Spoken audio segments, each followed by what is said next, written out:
Hello friends, very good morning. Welcome to the Hindu editorial analysis. ఇవాళ చాలా interesting article వచ్చింది. Maharashtra political crisis పైన supreme court judgment. We are going to see that. So before that let me remind you that మన flagship UPSC infinity programme పైన ఉన్న offer ఏదైతే ఉందో 60,000 and 5,000 per month EMI offer ఏదైతే ఉందో అది ఇంకో 4 డేస్లో ఎండ్ అయిపోతుంది. ఆఫ్టర్ దిస్ 4 డేస్ అంటే 15th మే తర్వాత ఫీజు 10,000 రూపాయలు పెరుగుతుంది. From 16th may the fee will go up by 10,000. So మీరు ప్లాన్ చేసుకుంటున్నట్లయితే టైం వేస్ట్ చేసుకోవద్దు. 15th మే లోపు జాయిన్ అయిపోండి. తర్వాత ఈ ఫీజు మీకు అందుబాటులో ఉండదు. ఈ నెంబర్కి మీరు కాంటాక్ట్ చేసి రావచ్చు. Don't delay any further. మీరు హైదరాబాద్ లేదా వైజాగ్ నుంచి ఆఫ్లైన్లో ప్రిపేర్ అవ్వాలనుకుంటే మీకు ఆన్లైన్ క్లాసెస్ ఫ్రీగా వస్తాయి. అండ్ మీరు మన వైజాగ్ బ్రాంచ్ లేదా హైదరాబాద్ నుంచి ప్రిపేర్ అవ్వాలనుకున్నా చేయొచ్చు. సో దానికి మీరు చేయాల్సిందల్లా కేవలం 10,000 రూపీస్ ఫస్ట్ ఈఎంఐ కట్టి జాయిన్ అయిపోవడమే. ఆఫ్లైన్లో ఫీజు 80,000, ఆన్లైన్లో 60, ఆఫ్లైన్లో 80,000. ఇక్కడ ఈఎంఐ వచ్చేసి 10,000. దీనిపైన కూడా మీకు లైఫ్ టైం వ్యాలిడిటీ ఉంది. ఆన్లైన్లో ఎలాగైతే లైఫ్ టైం ఉందో దీనిపైన కూడా లైఫ్ టైం వ్యాలిడ్ ఉంది. 1 జూన్ నుంచి ఫీజు 20,000 రూపాయలు పెరుగుతుంది, గుర్తుపెట్టుకోండి. యూపీఎస్సీ ఇన్ఫినిటీలో జాయిన్ అయ్యే వాళ్ళకి ఏమేమి కవర్ అవుతాయి అనే డౌట్స్ ఉంటాయి. అందుకోసం ఈ ఎక్స్క్లూజివ్ పోస్టర్ యూపీఎస్సీ పరంగా ఇవన్నీ కవర్ అవుతాయి. వీటితో పాటు you also have complimentary access to ఇక్కడ కనిపిస్తున్న అన్నింటికి కూడా మీకు కాంప్లిమెంటరీ యాక్సెస్ అనేది లభిస్తుంది. అన్ని కోర్సెస్కి కాంప్లిమెంటరీగా ఫ్రీ యాక్సెస్ అనేది లభిస్తుంది. మీరు గ్రూప్ 1కి, గ్రూప్ 2కి వేరే నోటిఫికేషన్స్ కోసం రూపాయి కూడా ఖర్చు పెట్టాల్సిన అవసరం లేదు. యూపీఎస్సీ తీసుకుంటే మిగిలినన్నిటికీ ఫ్రీ యాక్సెస్ అనేది మనం ఇస్తున్నాం. సో ఇవాల్టి ఆర్టికల్ వచ్చేసి మనకి చూడొచ్చు, మొరాలిటీ మెజారిటీ అని చెప్పేసి ఇచ్చారు. సో శివసేన పొలిటికల్ క్రైసిస్ పైన సుప్రీంకోర్టు ఇచ్చిన వర్డిక్ట్ ఇవాల్టి ఆర్టికల్. అయితే ఈ క్రైసిస్ గురించి మీకు బ్యాక్గ్రౌండ్ లేకపోతే ఆర్టికల్ చదివినా అర్థం కాదు. So that is the reason I have decided to give you the background story. అసలు మహారాష్ట్రలో ఈ క్రైసిస్ అనేది ఎలా వచ్చింది, ఈ సంక్షోభం రావడానికి గల కారణాలు ఏంటి, అదంతా మనం చూస్తే మనకి స్టోరీ అనేది అర్థమవుతుంది. సో మహారాష్ట్రలో 2019లో ఎలక్షన్స్ జరిగిన తర్వాత బీజేపీ సింగిల్ లార్జెస్ట్ పార్టీగా అవతరించింది. ఏ పార్టీకి పూర్తి మెజారిటీ రాలేదు. బీజేపీ, శివసేన కలిసి పోటీ చేశాయి. కాకపోతే ఎలక్షన్స్ అయిపోయిన తర్వాత శివసేన బీజేపీకి హ్యాండ్ ఇచ్చేసి ఏం చేసిందంటే, శివసేన నేషనలిస్ట్ కాంగ్రెస్ పార్టీ మరియు కాంగ్రెస్ పార్టీతో జత కట్టింది. So Shiv Sena joined NCP and Congress party. ఈ మూడు కలిసి they formed something called MVA అని చెప్పేసి వాళ్ళు మహారాష్ట్ర వికాస్ అఘాడీ అని చెప్పి ఒక జాయింట్ అలయన్స్ ఫామ్ చేసి they formed a government.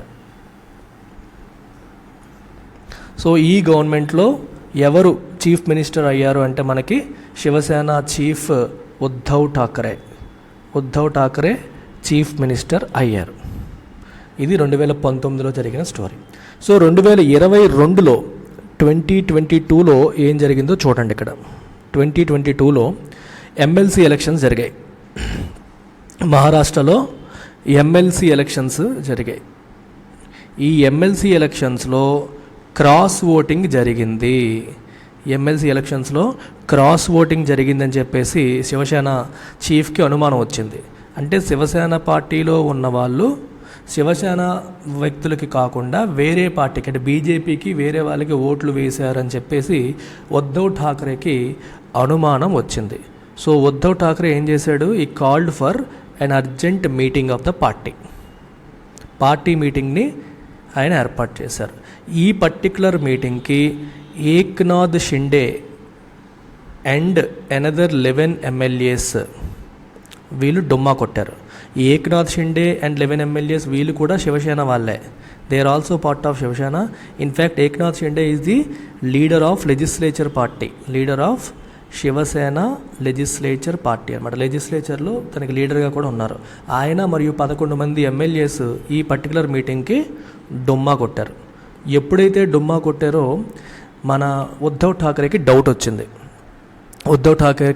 Doubt వచ్చి వీళ్ళు మనకి తెలియకుండానే వేరే పార్టీతో కలిసిపోయినట్టుగా కనిపిస్తోంది, బీజేపీతో కలిసి మనకి దెబ్బేస్తున్నట్టుగా కనిపిస్తోంది అని చెప్పేసి ఉద్ధవ్ ఠాకరేకి డౌట్ వచ్చి ఆయన ఏం చేశారంటే వీళ్ళని డిస్క్వాలిఫై చెయ్యాలి అని చెప్పేసి నోటీస్ ఇప్పించారు.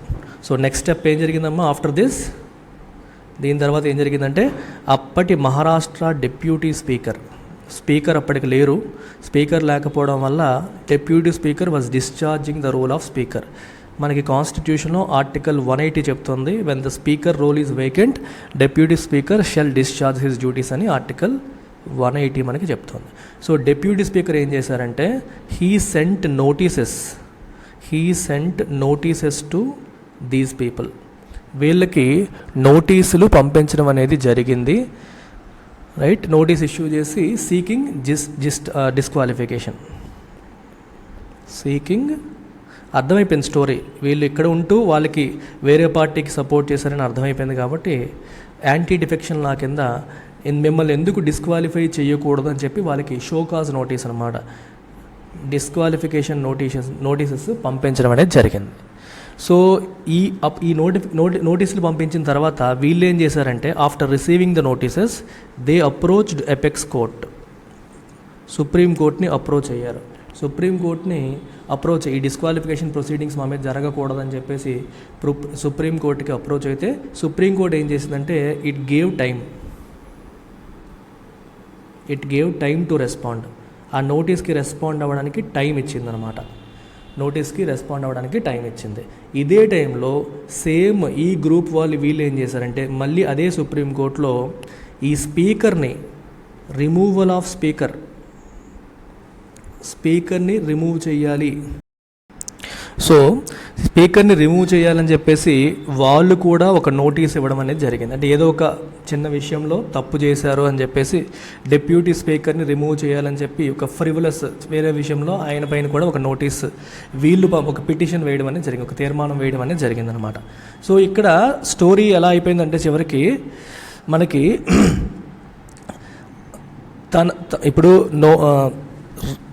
తన రిమూవల్ కోసం పిటిషన్ ఆన్లో ఉన్నప్పుడు ఆ స్పీకర్ వేరే వాళ్ళని డిస్క్వాలిఫై చేసే కేసు అడ్జుడికేట్ చేయొచ్చా లేదా అనే క్వశ్చన్ మార్క్ వచ్చింది.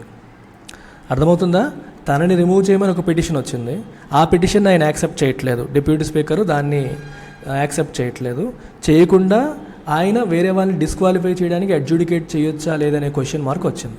సో దీని విషయంలోనే మనకు ఒక కేసు ఉంది, నబమ్ రెబియా అని చెప్పేసి. చాలా జాగ్రత్తగా వినండి.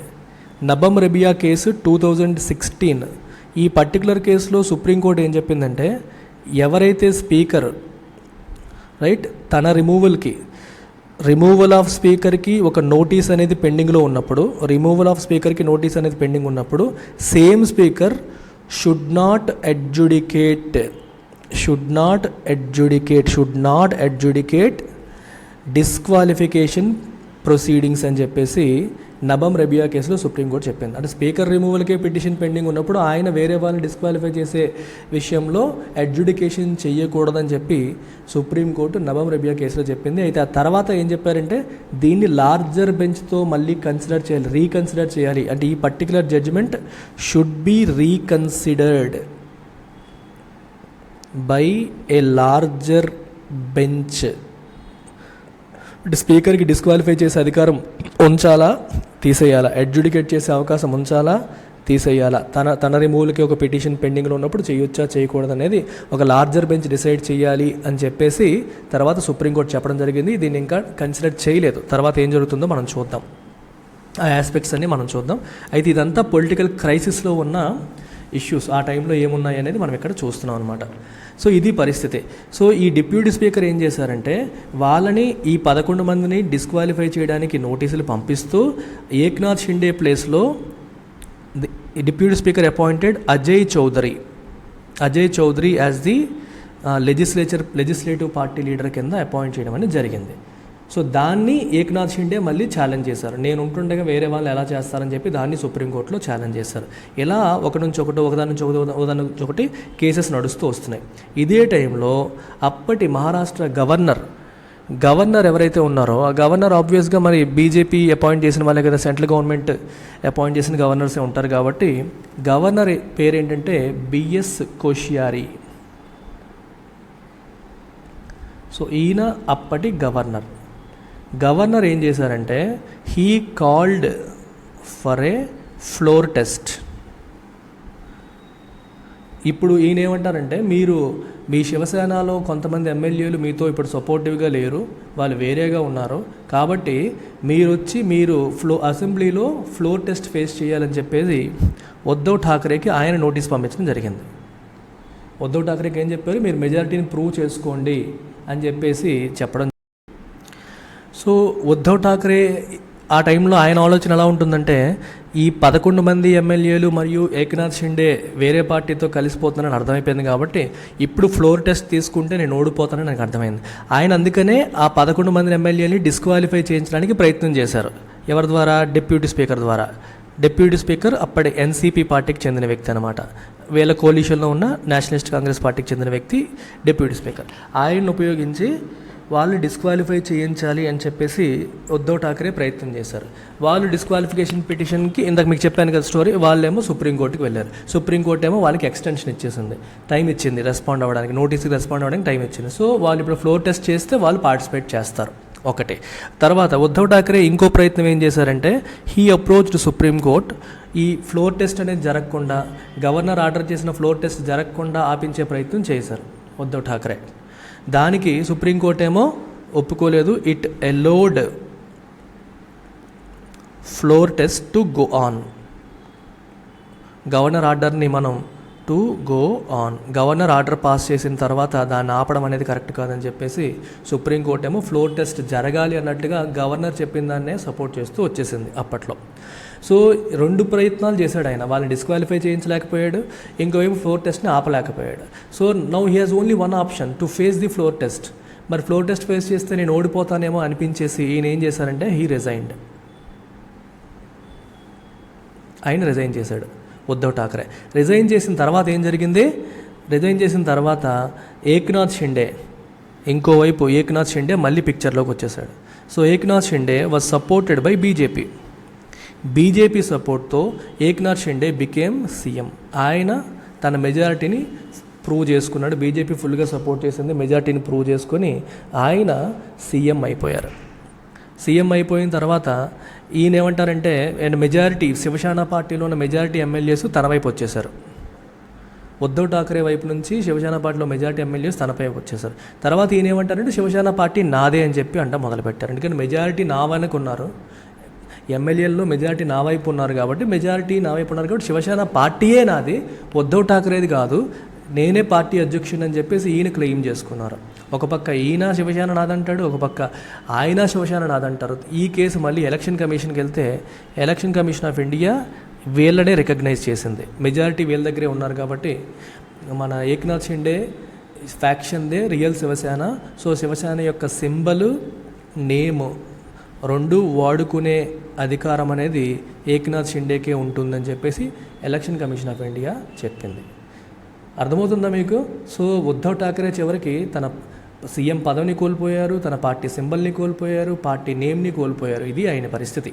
ఇట్లాంటి సిచ్యువేషన్లో సుప్రీంకోర్టుకు అప్రోచ్ అవ్వడం జరిగింది. సుప్రీంకోర్టు తీర్పు ఇచ్చింది. ఆ తీర్పుకి సంబంధించిన ఎడిటోరియల్ మనం ఇప్పుడు చదువుతున్నాం. ఇంకొక పాయింట్ మీకు చెప్పేయాలి.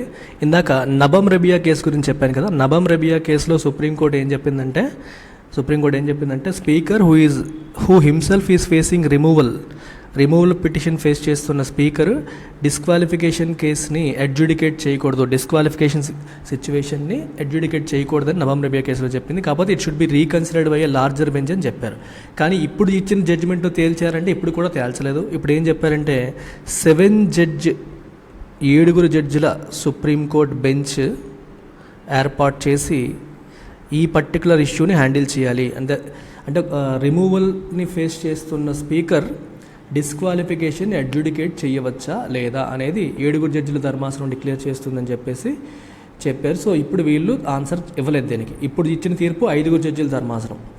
ఈ నబమ్ రెబియా కేసుది 3 జడ్జిలు, ప్రజెంట్ది 5. ఇప్పుడు ఏం చెప్పారంటే 7 జడ్జిల ధర్మాసనం దాన్ని తెలుస్తుందని చెప్పేసి పెండింగ్ పెట్టేసి వెళ్ళిపోయారు. So now let's come back to our editorial. So editorial title వచ్చేసి మొరాలిటీ మెజారిటీ అనే పేరుతో వచ్చింది. సో ఏమంటున్నారంటే ప్రజెంట్ తీర్పు ఏం జరిగిందంటే చివరికి సుప్రీంకోర్టు ఏం చెప్పిందంటే గవర్నర్ చేసింది తప్పు, అంటే అనవసరంగా ఆ టైంలో ఫ్లోర్ టెస్ట్ పిలవాల్సిన అవసరం లేదు, ఫ్లోర్ టెస్ట్ పిలిచి అతన్ని ఇబ్బంది పెట్టాల్సిన అవసరం లేదు, తనకి ఆబ్జెక్టివ్ ఎవిడెన్స్ ఏమీ లేదు, చేతిలో ఎవిడెన్స్ ఏమీ లేకుండా ఫ్లోర్ టెస్ట్ పిలవాల్సిన అవసరం లేదు, పిలిచారు, అది గవర్నర్ చేసిన తప్పు అని చెప్పి సుప్రీంకోర్టు చెబుతూ అట్ ద సేమ్ టైం అలా అని చెప్పేసి ఇప్పుడు జరుగుతున్న ఏక్నాథ్ షిండే గవర్నమెంట్ని దింపేసి ఆయన ప్లేస్లో మళ్ళీ ఉద్ధవ్ ఠాకరే గవర్నమెంట్ పెట్టలేము. ఎందుకు పెట్టలేము అంటే Uddhav Thackeray first of all Uddhav Thackeray తనంతట తాను రిజైన్ చేశాడు, ఆయన ఫ్లోర్ టెస్ట్ ఫేస్ చేయలేదు. ఫ్లోర్ టెస్ట్ ఫేస్ చేసి ఉంటే ఫ్లోర్ టెస్ట్ పిలవడం అనే డెసిషనే తప్పు కాబట్టి మేము అతన్ని రీఇన్స్టేట్ చేసే అవకాశం ఉండేది. తను రిజైన్ చేసేసాడు కాబట్టి, వాలంటరీ రెసిగ్నేషన్ ఇచ్చారు కాబట్టి అతన్ని రీఇన్స్టేట్ చేయలేము, ఏక్నాథ్ షిండే గవర్నమెంట్ కంటిన్యూ అవుతుంది అని సుప్రీంకోర్టు తేల్చేసింది. అర్థమవుతుందా? సో కాబట్టి ప్రజెంట్ వాళ్ళకి మెజారిటీ ఉంది, వాళ్ళ గవర్నమెంటే కంటిన్యూ అవుతుంది, దాంట్లో ఏం లేదు. కాకపోతే మారల్ విక్టరీ అంటే అప్పటి గవర్నర్ చేసిన పని తప్పు అని చెప్పి సుప్రీంకోర్టు ఓపెన్గా చెప్పింది కాబట్టి ఉద్ధవ్ ఠాకరేకి ఒక రకంగా నైతిక విజయం లభించినట్టు అని చెప్పుకుంటున్నారు. అది supreme court verdict is an indictment of how regime changed in Maharashtra. మహారాష్ట్రలో ప్రభుత్వం అనేది ఎలా మారింది అనేదాన్ని సుప్రీంకోర్టు తప్పుపట్టింది. ఇండైట్మెంట్ అంటే స్ట్రాంగ్ డిసప్రూవల్ అని చెప్పొచ్చు, లేదా it is a proof that how something was executed in a bad manner, అది ఎంత బ్యాడ్గా ఎగ్జిక్యూట్ అయింది అని సుప్రీంకోర్టు జడ్జిమెంట్ మనకు చెప్తోందని చెప్పొచ్చు. It often happens in litigation around political developments that judgments underscore high principles but extend no relief to those impacted by breach of constitutional norms. మనకి political developments విషయంలో జరుగుతున్న రకరకాల లిటిగేషన్స్లో చాలాసార్లు జరుగుతుంది. ఏం జరుగుతుందంటే జడ్జిమెంట్స్ పెద్ద పెద్ద ప్రిన్సిపల్స్ని అండర్స్కోర్ చేస్తాయి, చాలా మంచి మంచి ప్రిన్సిపల్స్ చెప్తాయి, కానీ కాన్స్టిట్యూషనల్ నార్మ్స్ బ్రీచ్ చేయడం వల్ల ఎవరైతే ఇంపాక్ట్ అయ్యారో, కాన్స్టిట్యూషనల్ వాల్యూస్ని బ్రీచ్ చేయడం వల్ల అంటే వైలేట్ చేయడం వల్ల ఇంపాక్ట్ అయిన వాళ్ళకి ఎటువంటి రిలీఫ్ అందించవు. అర్థమవుతుందా? ప్రిన్సిపల్స్ మాట్లాడతాయి కానీ వాళ్ళకి ఎటువంటి రిలీఫ్ అందించిన పరిస్థితులు వస్తాయి. And the supreme court verdict on the political imbroglio in Maharashtra last year is one such. So మహారాష్ట్రలో వచ్చిన పొలిటికల్ ఇంబ్రాగ్లియో పైన ఇచ్చిన సుప్రీంకోర్టు జడ్జిమెంట్ కూడా అటువంటిదే.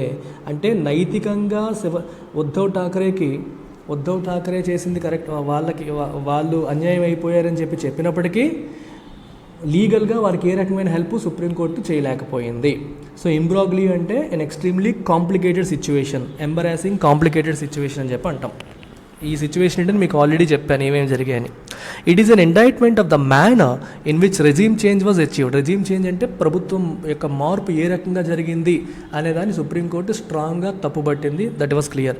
But it does not alter the status quo. అలాగని చెప్పి ప్రస్తుతం ఉన్న స్థితిని, యథాతథ స్థితిని కొనసాగమని చెప్తోంది. ఏక్నాథ్ షిండేని రిమూవ్ చేస్తాం, మళ్ళీ ఉద్ధవ్ ఠాకరేని పెడతామని అనట్లేదు. సో తప్పు జరిగిందని చెబుతోంది, దాన్ని కరెక్ట్ చేయలేని పరిస్థితిలో సుప్రీంకోర్టు ఇప్పుడు ఉంది. A constitution bench has ruled that Governor Bhagat Singh Koshyari had no objective material to doubt the majority of the then Chief Minister Uddhav Thackeray. Uddhav Thackeray యొక్క మెజారిటీని డౌట్ చేయడానికి, అనుమానించడానికి ఆయన దగ్గర సాలిడ్ ఎవిడెన్స్ ఏమీ లేదు. But had nevertheless asked him to take a floor test. అయినప్పటికీ కూడా అతన్ని floor test తీసుకోమని చెప్పారు. బేస్డ్ ఆన్ ఎక్స్ట్రేనియస్ ఫ్యాక్టర్స్ అంటే ఇర్రిలవెంట్, చిన్న చిన్న ఫ్యాక్టర్స్, పెద్దగా కాంటెక్స్లో ఇంపార్టెంట్ కాని ఫ్యాక్టర్స్ని తీసుకొని ఆయన ఫ్లోర్ టెస్ట్ తీసుకోమని చెప్పడం అనేది తప్పు అని సుప్రీంకోర్టు చెప్తోంది. As mister Thackeray had resigned without facing the floor test. ఆయన ఫ్లోర్ టెస్ట్ ఫేస్ చేయకుండా రిజైన్ చేసేసారు కాబట్టి the court said it was unable to restore his government. So అతని గవర్నమెంట్ రెస్టోర్ చేయడం మా వల్ల కాదు, ఎందుకంటే ఆయన ఒక తప్పు వల్ల ఆయన ఫ్లోర్ టెస్ట్ ఫేస్ చేసి ఆయన ఓడిపోయారు అనుకోండి, అప్పుడు వేరు. ఆ ఫ్లోర్ టెస్ట్ని పిలవడమే తప్పు కాబట్టి మేము అతను రెస్టోర్ చేయగలిగే వాళ్ళం. కానీ ఆయన ఫ్లోర్ టెస్ట్ ఫేస్ చేయకుండా రిజైన్ చేశారు కాబట్టి ఇప్పుడు మాకు వేరే ఆప్షన్ లేదు, రెస్టోర్ చేయలేమని చెప్పి సుప్రీంకోర్టు చెప్పేసింది. It is true that it cannot quash a voluntary resignation. Voluntary రిజిగ్నేషన్ని అది కొట్టివేయలేదు, అందులో డౌట్ లేదు. But the court fails to acknowledge that his resignation was forced by the circumstances to which the court itself was a party. కానీ ఆయన resignation చేయాల్సిన situation ఎలా వచ్చింది? రెజిగ్నేషన్ చేయాల్సిన పరిస్థితులు ఎవరు కల్పించారు? కోర్టే కల్పించింది. అంటే రెజిగ్నేషన్ చేయడానికి అవసరమైన పరిస్థితులు రావడంలో కోర్టు కూడా ఒక భాగస్వామి. ఏ రకంగా భాగస్వామి గుర్తు చేసుకోవడం ఒకసారి మీకు ఇందాక స్టోరీలో చెప్పాను. ఏం చెప్పాను? మన గవర్నర్ గారు ఇతన్ని ఫ్లోర్ టెస్ట్ తీసుకోమని చెప్పినప్పుడు ఆయన ఏం చేశారు, కోర్టును అప్రోచ్ అయ్యారు. కోర్టును అప్రోచ్ అయితే కోర్టు ఏం చెప్పింది, it let the floor test to continue. Floor test అప్పుడు మరి గవర్నర్ ఎందుకు పిలిచారు, గవర్నర్ అనవసరంగా ఫ్లోర్ టెస్ట్ని కాల్ ఫర్ చేశారు అని చెప్పి అనకుండా ఫ్లోర్ టెస్ట్ని కంటిన్యూ చేయమని చెప్పింది సుప్రీంకోర్టే. సో దానివల్ల ఆయన అది ఖచ్చితంగా ఫేస్ చేయాల్సిన సిచ్యువేషన్ వచ్చింది. ఆయన దగ్గర ఎమ్మెల్యేస్ కొంతమంది లేకపోవడం వల్ల ఓడిపోతానన్న భయంతో ఆయన ముందే రిజైన్ చేసేశారు. సో కోర్టు కూడా కారణమే అని చెప్పి చెప్తున్నారు. దాన్ని సుప్రీంకోర్టు ఇప్పుడు ఎక్నాలెడ్జ్ చేయకుండా తనని తాను తప్పుపట్టకుండా ఊరుకుండిపోయింది.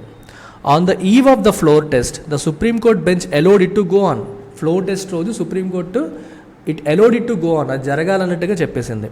Earlier, by an interim order, the court had extended the time given to the then rebel Shiv Sena MLAs led by Eknath Shinde from June 27 to July 12 to reply to a application seeking the disqualification for defection.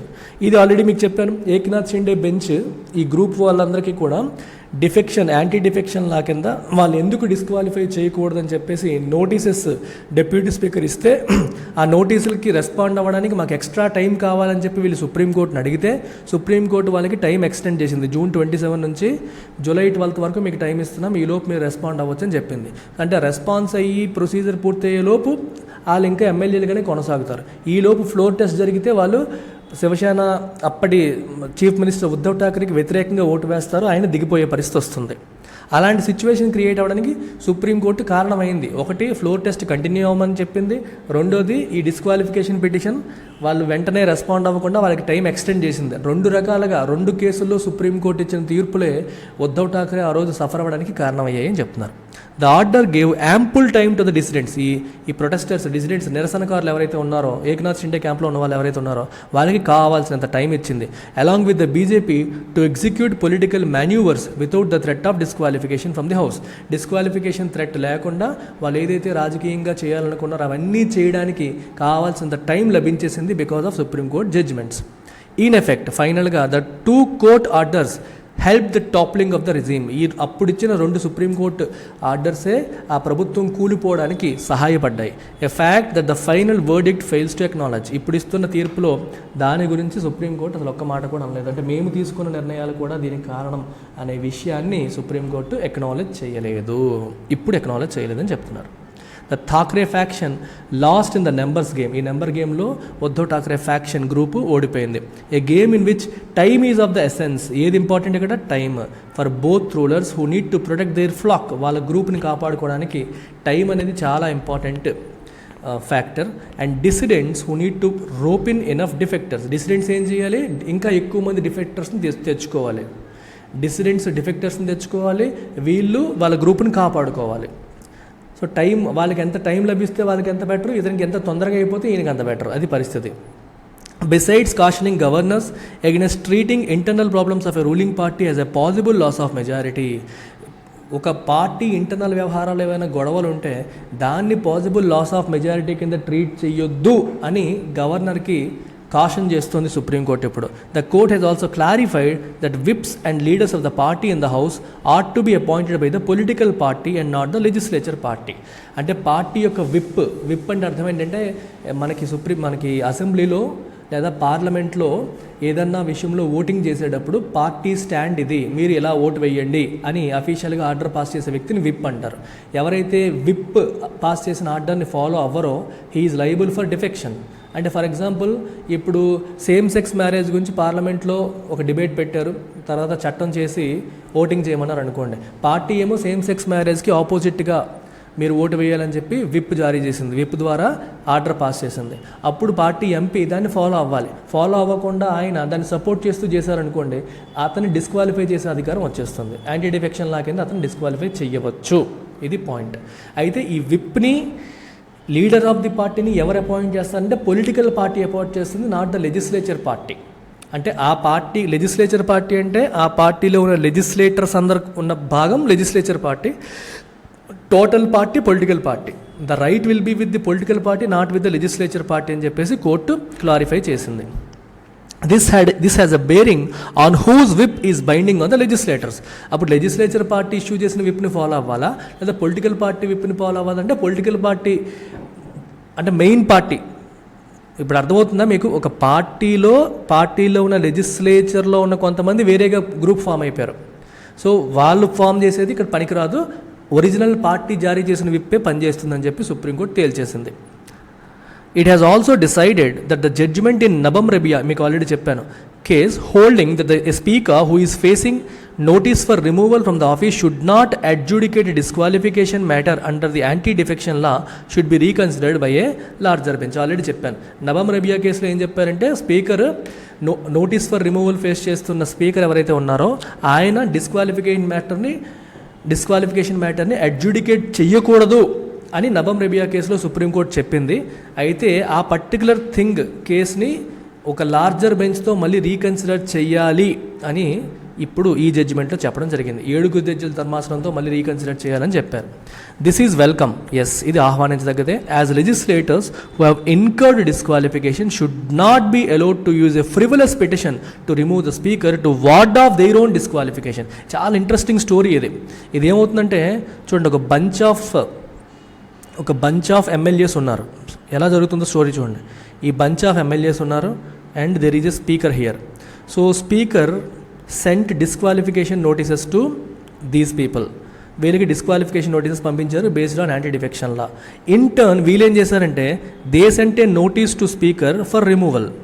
స్పీకర్ని remove చేయడానికి ఒక procedure ఉంటుంది. ఆ procedure ప్రకారం వీళ్ళు కూడా notice for removal స్పీకర్కి పంపించారు. ఇది అంటే స్పీకర్ ఏమో వీళ్ళని డిస్క్వాలిఫై చేయడానికి నోటీసులు పంపిస్తే, వీళ్ళేమో స్పీకర్ని రిమూవ్ చేయడానికి నోటీస్ పంపించారు. నబమ్ రెబియా కేసు ఏం చెప్తుంది? If you are facing a notice for removal you should not adjudicate disqualification case. అంటే వీళ్ళు తెలివితేటలు ఎలా ఉన్నాయి చూసారు మీకు? వాళ్ళని ఆ స్పీకర్ డిస్క్వాలిఫై చేయకుండా వీళ్ళే స్పీకర్కి తిరిగి ఇంకో నోటీస్ పంపించి నబమ్ రెబియా జడ్జిమెంట్ ఉపయోగించి వాళ్ళ డిస్క్వాలిఫికేషన్ ప్రొసీడింగ్ ముందుకు వెళ్లకుండా ఆపుకుంటున్నారు. That is the story here. They are using this particular ఒక ఫ్రివలస్ పిటిషన్ పెట్టేసి they are trying to ward off their own disqualification. వాళ్ళ డిస్క్వాలిఫికేషన్ జరగకుండా వాళ్ళు ఆపేసుకుంటున్నారు. అది పాయింట్. సో కాబట్టి దానిపైన మళ్ళీ నబమ్ రెబియా కేసుని రీకన్సిడర్ చేయాల్సిన అవసరం ఉందనేది క్లియర్గా అర్థమవుతుంది. సో దాన్ని మళ్ళీ ఒక 7 జడ్జిల ధర్మాసనం రీకన్సిడర్ చేస్తుంది. Mister Thackeray can now claim A moral victory. So ఆయన ప్రభుత్వం దిగిపోయిన విధానం అంతా తప్పు అని చెప్పి సుప్రీంకోర్టు చెప్పింది కాబట్టి నైతిక విజయం నాకు లభించిందని చెప్పేసి ఠాక్రే చెప్పొచ్చు. But in the domain of political coalitions, ఈ రాజకీయ కూటములు ఈ పరిస్థితిలో a legislative majority is seen as more important than morality కంటే మెజారిటీయే గొప్పది అని చెప్పేసి మనం చెప్పొచ్చు. అంటే majority is seen more important than morality. నైతిక విజయం ఎవరికి వచ్చిందనే దానికంటే మెజారిటీ ఎవరికి ఉందనేదే ఇంపార్టెంట్గా చూస్తారు పొలిటికల్ డొమైన్లో. ఆ రకంగా ఏకనాథ్ షిండే గెలిచినట్టు, నైతికంగా మన ఈయన గెలిచినట్టు మనం చెప్పొచ్చు అనమాట. ఉద్ధవ్ ఠాక్రే గెలిచినట్టు చెప్పొచ్చు. This is the whole story of Maharashtra political crisis. English improve చేసుకోవడం కోసం మీరు ఈ వీడియో చూస్తున్నట్లయితే ఇంగ్లీష్ ఇన్ఫినిటీలో మీరు జాయిన్ అవ్వచ్చు. బేసిక్ నుంచి అడ్వాన్స్ లెవెల్ వరకు అన్నీ కవర్ చేస్తాం. హిందూ వొకాబులరీ కవర్ అవుతుంది. అన్ని కాంపిటేటివ్ ఎగ్జామ్స్కి అవసరమైన కంటెంట్ అంతా కేవలం 3000 రూపాయలకి లైఫ్ టైం వ్యాలిడీతో మనం కవర్ చేయడం అనేది జరుగుతుంది. రోజు రాత్రి 7 గంటలకు లైవ్ క్లాస్ ఉంటుంది. ఈ నెంబర్కి మీరు కాంటాక్ట్ చేసి ఈ కోర్స్లో జాయిన్ అవ్వచ్చు, లేదా వెబ్సైట్లో డైరెక్ట్గా పర్చేస్ చేయవచ్చు. సో డైలీ ఎంసీక్యూ, మీరు ఎడిటోరియల్ బేస్డ్ ఎంసీక్యూ ఇస్తున్నాను, ఒకసారి చూడండి.